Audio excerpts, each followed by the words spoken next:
excellence in malaria research. I want to single that out because lately the focus has been on COVID-19, COVID-19, COVID-19.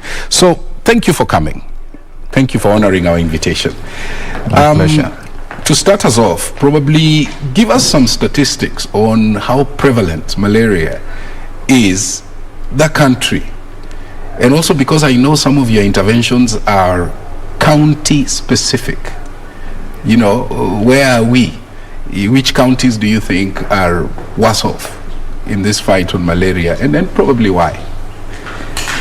Thank you very much, and it's a pleasure to have me in the studio, Tom. And with you, I think malaria is an old disease, and we just make sure that we don't drop the ball in terms of trying to contain it and possibly put everything in place.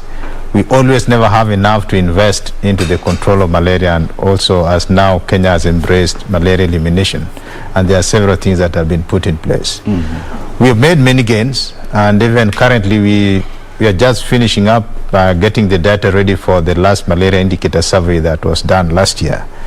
And from the preliminary results, we have seen a further decline in the prevalence of the disease, even in the lake region, which is basically the area where we have most of the disease, and most of the country is doing pretty well, and we are seeing the map of malaria shrinking, and this is progress in the right direction. But we cannot possibly go to sleep, but we have to put more effort, because the last mile is usually the most difficult one as we try to bring the disease burden down as a country. That's true. Yes. And you're right that it's the last lap that usually delivers the gold medal. But even as you put your foot on the pedal, what would you cite as some of the bottlenecks or hiccups that you encounter? As we know that with time, the malaria parasite, it also wants to survive and live longer than what we expect to happen with it. So we know that the parasite changes over time, and no matter which drugs we bring into play to control to treat malaria, with time the parasite becomes resistant. We are lucky that the current drugs that we are using for treatment of uncomplicated malaria has remained very effective since 2004, when we deployed them as a national program, though the real rollout happened in 2006. These drugs have remained effective to date. We have not reported any possible resistance like what has been seen in Southeast Asia. There's a bit of some report of changes in the parasites, possibly from some parts of Rwanda and a few countries in Africa, but we have not seen overt resistance for these drugs, which is basically a combination of two drugs, which is the artemisinin and other drugs combined together. And that's a good gain for us, but we really want to prolong the lifespan of these drugs so that we don't lose them. So that we don't lose them. Yeah. Wow, that's good. And the other thing is also we've seen the penetration of bed nets, and the coverage has remained high, and we have been able to replace the bed nets at community level.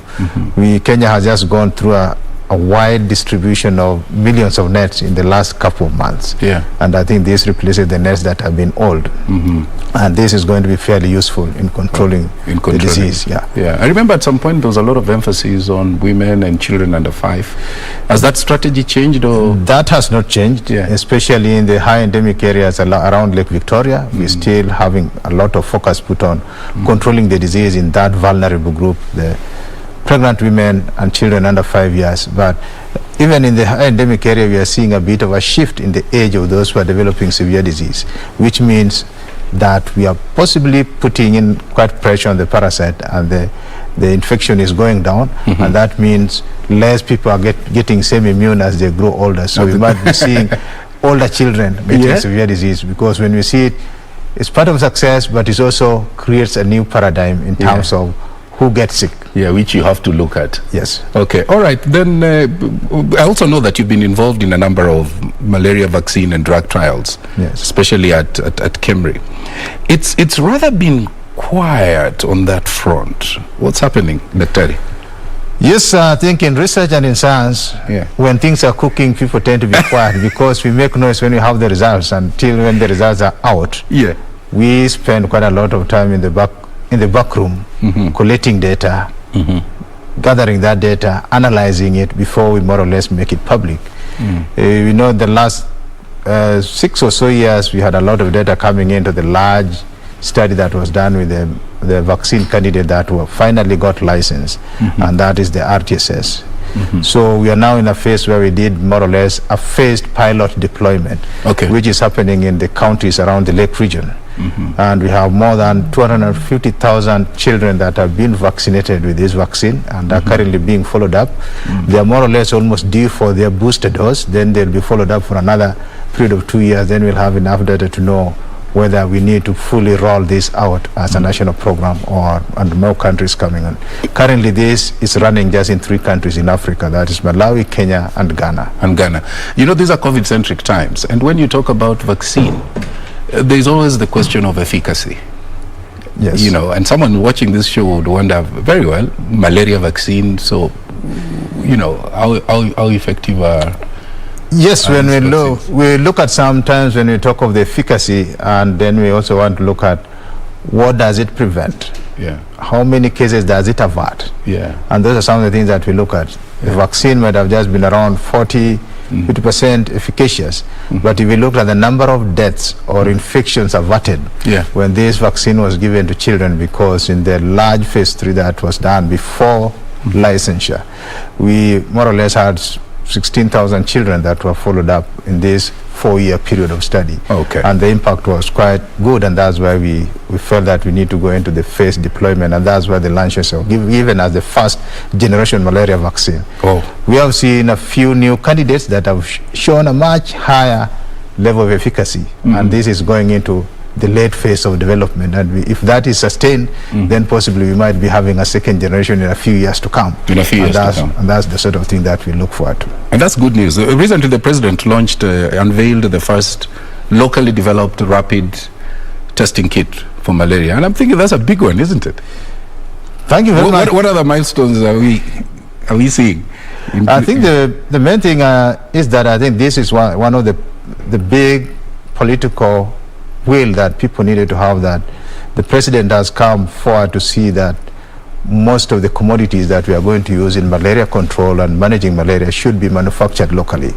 And he threw up this challenge that I would want to see what the Kenyan institutions can do. And to this effect, KEMRI took it upon itself that we are going to develop the rapid diagnostic kits, because I think the technology is out there and we understand the parasite pretty well. And what he unveiled was the program for developing this kit that possibly we hope that before the end of this year we should have the first model that possibly we can launch and possibly use it in country. Before the end KEMRI had developed a number of rapid diagnostic kits for other diseases like hepatitis and also for yellow fever. And they are working on other kits as well. So we should remain optimistic. We should remain optimistic, and also one of the companies in Kenya also have achieved that milestone that they are now achieved the milestone that they can produce anti-malarials at the global standard that can possibly be bought by the global fund, and that is universal. So that is universal, And by the way, when you talk of global, what comes to mind is China. You know, they were recently declared malaria-free. What would it take really for us? I know you're on the right course, but what would it really take us as a nation to also be declared at some point malaria-free? I think this good lesson that China is a fairly large country, and we know that China on the south border is some of the countries that are still malaria endemic, though the disease burden is not that great in Southeast Asia, because on the south they border Laos, Vietnam, and Myanmar, who are still having malaria. And despite that, they have been able to basically not have any transmission in country for the last couple of years. And I think the team that went there early this year to investigate and assess them to see whether the data they are producing is valid, that they have no malaria cases in China in the last couple of years. And they proved that what they were giving was credible, and that's how the report came back, and they were declared malaria-free. They have a very robust surveillance system to make sure that there's no reintroduction. Something we can learn from? Yes, which we can learn from, that despite China having a very large diaspora population who are going back, some of them are in Africa where the disease is endemic, but they can make sure that those are some of the things that their surveillance is helping them. They have neighbors who still have malaria, and they have to make sure that people coming in don't bring back the disease, so that they infect the mosquitoes, so that they can have a local transmission. And it's that surveillance and also the investment they are putting, and I think this is one of the lessons that we need to learn. We need to learn. In a big country, you can achieve a very big milestone. Okay, let me take you from China and take you all the way to the United States of America. Bill Gates. Yes. The genetically engineered mosquitoes. It got a green light recently, that program, but activists are up in arms. They're saying it might adversely affect the ecosystem. And I'm wondering what Daktari thinks of that. Thank you very much. And I think a number of things that we start off from much more of academic discussions, then we go to practical discussions. Because whenever you interfere the genetic system of any organism, then the fear is that once you interfere, these mosquitoes are only transmitting malaria. If you change them, they start transmitting something else. It might be a fear of unknown, but these are things that people have to observe with time.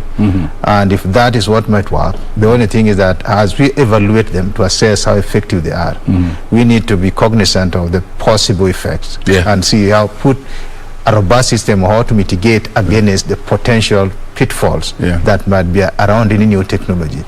And so some of these, so I can't say that it's something that we should not look at. It's something we should look at and see how useful it is, and really go out to mitigate on the possible harmful effects on the environment. All of us were very skeptical previously when we even talked of DNA or nucleic acid based vaccines. But COVID has thrusted us into that, and it has just proved that those vaccines can actually be used on large scale, and we have not seen that. So I think it's basically stretching the limits of what imagination, the imagination and science. Wow. And I think with the time we might find the best way to use them. There might be hiccups along the way, but I don't think we should just not block them, but ensure that all of us walk the same way and ensure that we mitigate the possible harmful effects that might come from them, if at all they occur. If at all they'll come. So what would you broadly, because I know you've gained a lot of ground, but what would you broadly cite as some of the major bottlenecks, from the top of your mind in this fight against malaria? I think in the fight against malaria is, the bigger thing is people owning it up at every level. And people, meaning? People just don't, it starts from the community. Then it counts the government and counts the leadership that follows that. Do they own it up as their problem? Because if you own it up, then you start investing into it. And I think we can say that we have even in Kenya, we've reached that stage where now the president owns up to malaria, and if he sees that one of the flagship projects he wants to see done, and now that he's the chair of the Africa Malaria Leaders Alliance, then I think he's really brought a number of things in, and now he's looking for local resources. That's why through his advice, now we have the End Malaria Council that is going to try to raise resources locally, bring in the private sector and the public sector to work together. So that we can see. Now we could, even part of the thing that was launched in Kilifi was the Youth Army for Malaria Elimination, which means I think I saw Kazi kwa vijana, and these guys are going to be used. So what are they doing? They should be able to go help clear the bushes around the homestead, do the spraying, and also provide health education to the community. And I think this might be a better way of using these young people, by the way, to make a greater impact on some of the disease area that possibly need. I agree. You talked of resources. How are we doing in terms of our... In terms of resources, we know that at any given time we have been falling behind what we need for the control of malaria globally, and even at regional and even at country level. And there is something that you will never have enough resources, and the best thing is how best can we use what we have. And we know that this is not a sprint, this is a marathon. It's a marathon. And what we try to mitigate against is the fatigue from people putting in resources into this basket for controlling a disease that is going to be with us here for a long time. Okay, do you have any latitude of coming up with creative ways of resource mobilization, for example? These are some of the things that have been put in place, because there are people who have come up with very innovative ideas, where you have philanthropies that come in possibly to start certain activities that will bring in other people, other philanthropies. And we have ambassadors for malaria, which have been there. PPPs? There are a number of public-private partnerships that have been brought in. We have one that looks at the malaria vaccine development. We have one that looks at the malaria drug development as a catalyst.